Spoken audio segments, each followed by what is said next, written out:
Hey, what's going on, guys? Professor Fred just want to give you a quick video on discrete probability distribution. There are a few definitions here. So the first one says a random variable is a numerical outcome of a probability experiment. So a random variable could be pretty much any value labeled as x. So x is not something that you would find. X is what's given to you. I know some may be confused when it comes to x, thinking that when it comes to algebra, X is something I have to find, but no, not in this case. X is given to you. It could be a random variable or a random number. All right. Discrete random variables are random variables whose possible values can be listed. The list may be infinite. For example, the list of all whole numbers.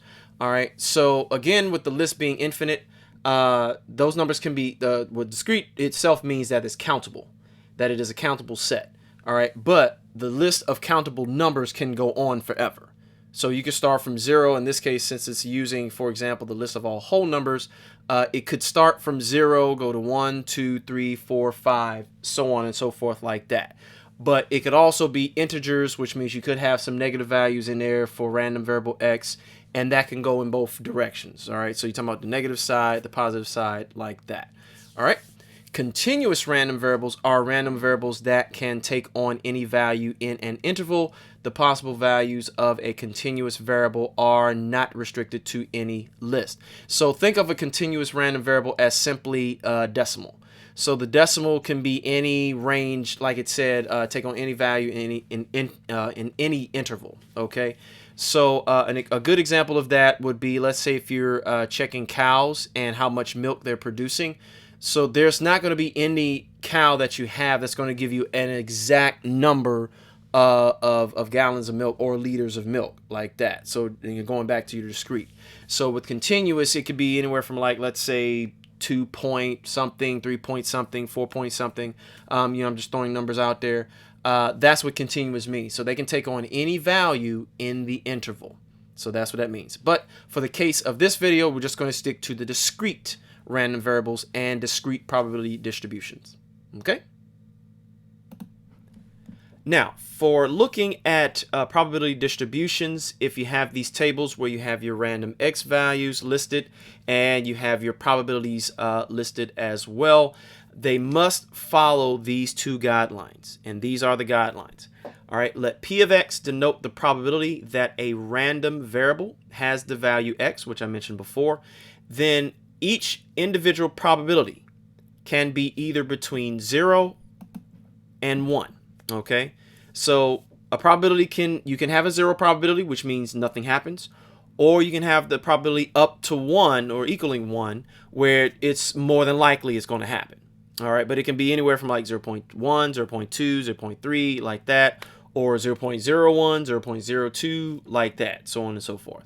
All right, and also the second one means if you have that list of probabilities in that table, whatever they are, they must equal to 1.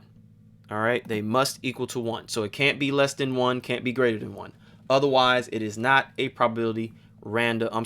discrete probability distribution. Okay. Now let's check and see if this is a probability or discrete probability distribution. Let's check and see if this one is. All right. Now, again, going back to your criteria. All right. So each individual one can be between 0 and 1.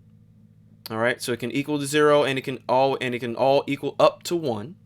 Okay. Each individual probability, and all your probabilities added together must equal to 1. Okay. So let's see if they hold true. All right.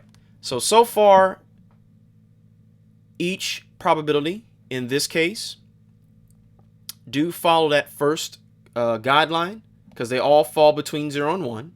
All right, so 1 is like, they all are like greater than 0 but less than 1. All right, so each individual one falls in that. And of course, if you're wondering when it comes to the random x can be anything it wants.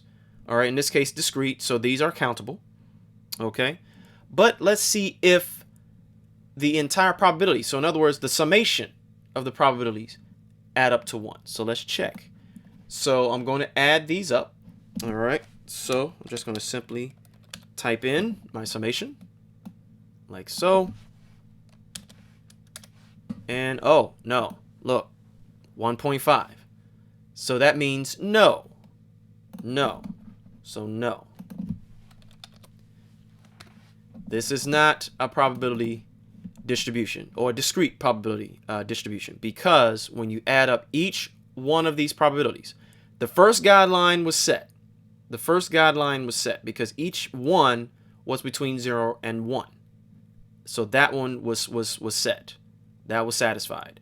But the second one was not, because if you add them all up, they all add up to 1.5.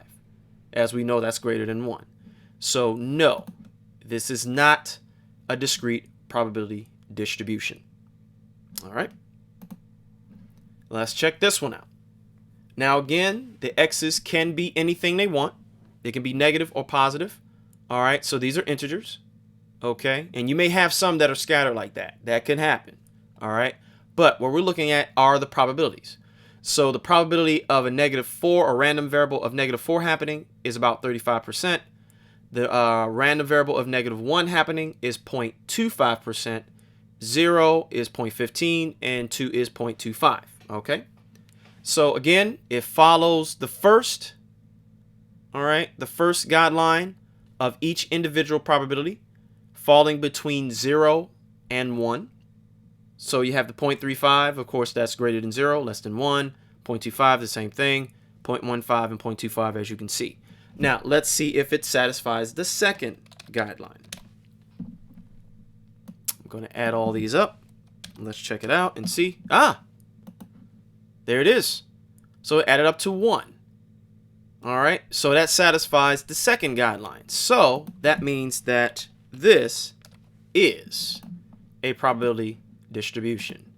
So I put that, well, I'll give you a brighter green than that. So yes, that is it. Because again, it added up to 1. So it must either add up to 1 or 100%. Either or. So if you have decimals, they add up to 1. If you have percentages, they add up to 100%. So this is a probability distribution, a discrete probability distribution. All right, now let's take another example. Now here we are with a dice example. All right, so there's my pretty dice right there. So again, discrete random variables. So here is my layout of my combinations of the die. Okay. So, of course, if I get snake eyes, like 1 and 1, they add up to 2. So, if one of my die has a 2, another has a 1, I get 3. And just like the same thing, 2 and 1, I get 3. Right? So, that means with this combination, or these combinations, all right, so that means I can get a 2 and 1. All right? I'll say it like this, a 1 and 2, or 2 and 1. Okay? So, any one of those combinations, I get 2 chances to get a 3. All right. In this case, I get 3 chances to get a 4. In this case, I get 4 chances to get a 5. Right. 5 chances to get a 6. And 6 chances to get a 7. Okay. So these are my layouts of the different combinations and the numbers that I can get. So my random variables can fall anywhere from 2, okay, from 2 to 12. All right, from 2 to 12, okay. So again, with the random variables, all right, so I have again 2, 3, 4, all the way up to 12, okay. So these again my random variables. So that means anytime I toss a die, I'm going to get it anywhere from between 2 and 12, okay. Now again, with snake eyes, this is 1 out of 36 possibilities. Okay? And you can see it down here. All right? 1 out of 36 possibilities. All right? So any one of these, so the 2, my random variable 2, I'm going to get 1 out of 36 like that. Okay? 3, I'm going to get 2 out of 36 like so. And you can see how it's reducing it down for me. All right, so this is 2 out of 36. All right, so that's 2 possibilities out of 36. For 4, 3 out of 36. All right, or 1 out of 12. 5, all right, to get 5, and you see it, 1, 2, 3, 4. So that's 4 out of 36. which is simply 1/9. All right. To get 6, that is 5 out of 36. That stays as is.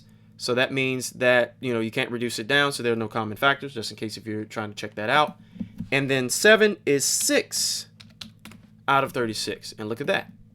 1 out of 6. So I have a 1 out of 6 chance to get a 7. And then when we count back down, it just goes back to the way it was. See, 8. All right. I get 5 chances out of 36. For 9, I get the 4 again. For the 10, I get 3. For the 11, I get 2. And for 12, 1 chance. All right. But, and I'm pretty sure you see this already, if you look and see what my probability distribution is, and I'm pretty sure some have probably thought about why are we getting lucky 7, and sometimes people call it lucky 7. They'll say that.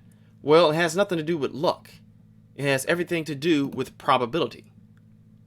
All right? So, with that 1 out of 6, okay, that 1 out of 6, I'm going to get 7, 1 out of 6 times. Or in this case, 6 out of 36 times. Because here are my 7s here. Okay? Here are my 7s right here. Here they are. Okay? So those are my 7s. So I'm going to get 1 out of 6 chances. 1 out of 6 chances. Okay? So 1 out of 6 chances for me to get my 7. Okay? So again, it has nothing to do with luck. It has everything to do with probability. So the reason why they call it lucky 7 is because that's what I'm supposed to get most of the time. And there you have it. And if you add these, you will see that they will come out to be 36 out of 36 or simply 1. Okay? Now, let's try another example. Put some air in your tires. So as you know, over time, your tire or the air in your tires might decide they want to, kind of leak out every now and then. But, let's see the probability of that. So here is a probability distribution. So you have no tires, 0.1%, 1 tire, 20%, maybe 2 tires, 40%, which is usually the case. 3 tires, yep, all 4, highly unlikely, but it can still happen. All right. So let me check to make sure that it is a probability distribution, because as it's C, you can see each one, they do follow that first guideline. Now let's see if it follows the second guideline. So again, I'm going to add up my probabilities here. I want to double check. Let's see. And beautiful. So they do add up. So this is a probability distribution. Okay, and this will be a good practice. So just in case if you're not sure and it doesn't look kind of the way it's supposed to be, if each individual one is between 0 and 1, all right, that's cool. But check to make sure they all add up to 1. When they do, you're good to go. All right, so now let's answer each one of these problems here, or each one of these questions. All right, so it says find the probability of P of 1, or the probability of 1 tire. All right, having low pressure of 1 tire. All right, so P of 1 is simply right here. So what is that? We just simply answer that as, 0.2. That's it. That's it. That's all that is. So that is 0.2 for that one. Okay, now let's find the probability of more than 2. More than 2. All right, so more than 2 would be this. We are not including 2 because it said more than 2. All right, so that means that we have to go 3 and 4. Okay, so if it said 2 or more, then you would add that. But since it said more than 2, we just want 3 and 4. All right, and that simply means we just add up those two probabilities, which is simply 0.3. That's all. So again, it said find the probability of more than 2. So we do not include 2. We just go with basically 3 and 4. So that's all those that are more than 2. All right. So we just add up those corresponding probabilities, which is simply 0.2 plus 0.1, which gives you 0.3. That's it. That's all it is to it. All right, so again, more than 2. All right. Find the probability that all 4 tires have low air pressure. That all 4. So think of it as P, all right, of 4. Okay? P of 4. So that's a random variable. All right? P of 4. So we just simply look at, well, 4. That's it. We just look at 4. What is that probability? Simply 0.1. That's it. All right. So you got 0.4. So all this, because of course it's not, we think of it as like, okay, well, low pressure of all 4 tires. So some may think, oh, okay, I'm going to add up 1, 2, 3, and 4. No. Which, so the probability of having a low pressure in all 4, no, you don't want to add up all of them. No, because otherwise you're going to get a number much bigger than what it should be. Okay. So it's just, we stuck at 0.1. All right. So we just look at 4. Okay. Because otherwise, if you add them all up, you're going to get what? 0.9, which is, no, not the case. All right. So now the next one is find the probability that no tires have low air pressure. Okay. So in other words, we're looking at P of 0. P of 0. And again, we're looking at that one. All right. So we just simply type it just like the first one. 0.1. That is it, 0.1. Now, let's do these really quickly, and we can find these really fast. That's the reason why you saw these formulas here, so of the mean, the variance, and all that good stuff. All right, so to find these, all right, we'll find the mean. As a matter of fact, I'll give my little table here. So I'm going to compute the mean here. All right. Okay. So I'm going to compute the mean right here. So this is all we have to do. This is all we have to do. So I'm going to recreate my table. Okay. All right. Not going to take too much here. All right. So I have 0 to 4. Okay. Like so. Like that. All right. And I know I have each individual probability. That. Okay. So again, I got a 0.4 and a 2. Yep, looks pretty good. All right. And we already know it's a probability distribution. We checked that already. So now to compute the mean, let's look at this formula here. All right. We're going to just simply compute this formula right there. So all you're going to simply do is you're going to multiply your random x to its corresponding probability. That's all you're going to do. So you're going to do x, all right, times your p of x. Okay, that's what this column is. All right, so let's do that real quick. Okay, so take that x, multiply it to my probability there, boom. All right, and if you do each one, all right, here is this times that, boom. All right, and what I'm just going to go ahead and do is simply just like that. All right. Now, if you want to, you can do each individual one and you'll get the same value. But of course, if you look just right across, you see each one is the way it's supposed to be. 4 times 0.1, 0.4, 3 times 0.2, like that. Right? Okay. So all you did, again, just multiply the random x to its corresponding probability. You got each one. Then after that, you simply type in the sum because you have to add them all together, like so. And well, it looks like we have that average of about 2. So what does that mean? So based off of your probabilities and your random variables, so the low pressure of approximately 2 tires, and that sometimes is the case. That may help. That may work like that. So, you know, and that could happen. That could happen. All right. So this here is your mu. Whoops, sorry.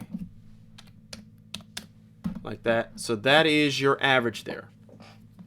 Okay.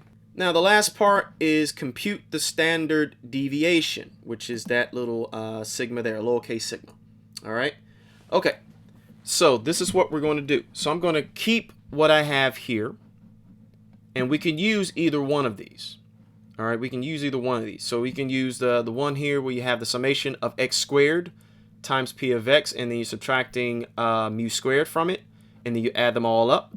Or you could do simply the just the minus, like you have, what's this, x minus mu, all right, squared, and multiply it to the probability. You can do that if you want. So either or will be fine. So what I'm going to do is simply I'm going to take this one and just do, since I have the mean right here, I'm just going to take each random variable x and just subtract it, and then, you know, multiply it to the probability, and then go from there. All right, so here we go. So here is the x minus the mu, and of course you can do either one you want. So that's just the one I'm choosing. There we are. Okay. X minus my mu. And all you're doing is you're just taking each x like so and just subtracting the 2 from it, because that's what it is. Okay. And we're just going to do that simply for each one. Boom.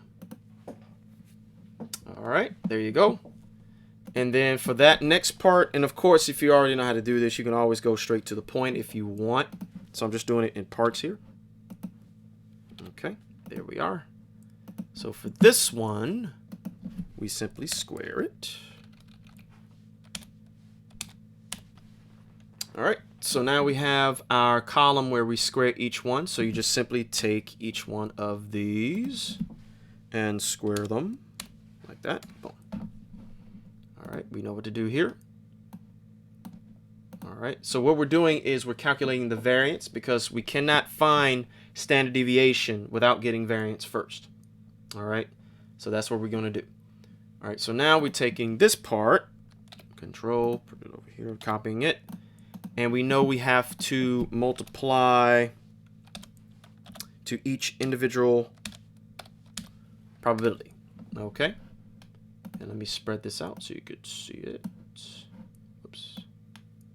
There you go. Okay. So we take each one. All right. So now we just have this part. So boom.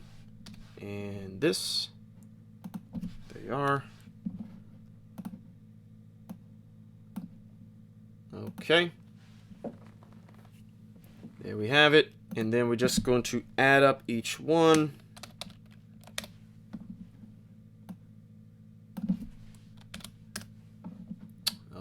Okay, so that is our variance.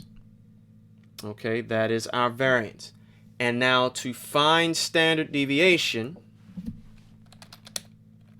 all right, to find standard deviation, all we're simply going to do, spread this out a little bit more, is we're just going to take this number right here and we're going to find the square root of that number. Okay. This is all we have to do. SQRT. Put this number in there. Boom. And there we have it. 1.09545. So this is your standard deviation. Okay. So you found that. So you computed the mean as 2. And your standard deviation as roughly 1.095, like so.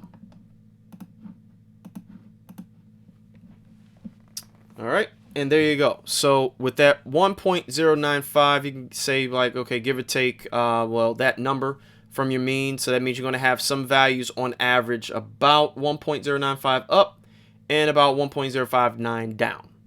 Okay, but there you have it. Probability distribution, discrete probability distribution, making sure that they are a probability distribution by adding up each individual probability. Make sure it adds up to 1, because you want to make sure that it does satisfy those 2 criteria of each one being between 0 and 1 and the summation of all of them being 1. All right, and then you may see some questions of computing the mean and standard deviation. All right, so continue to practice. Study, study, study. There you have it. Discrete probability distribution.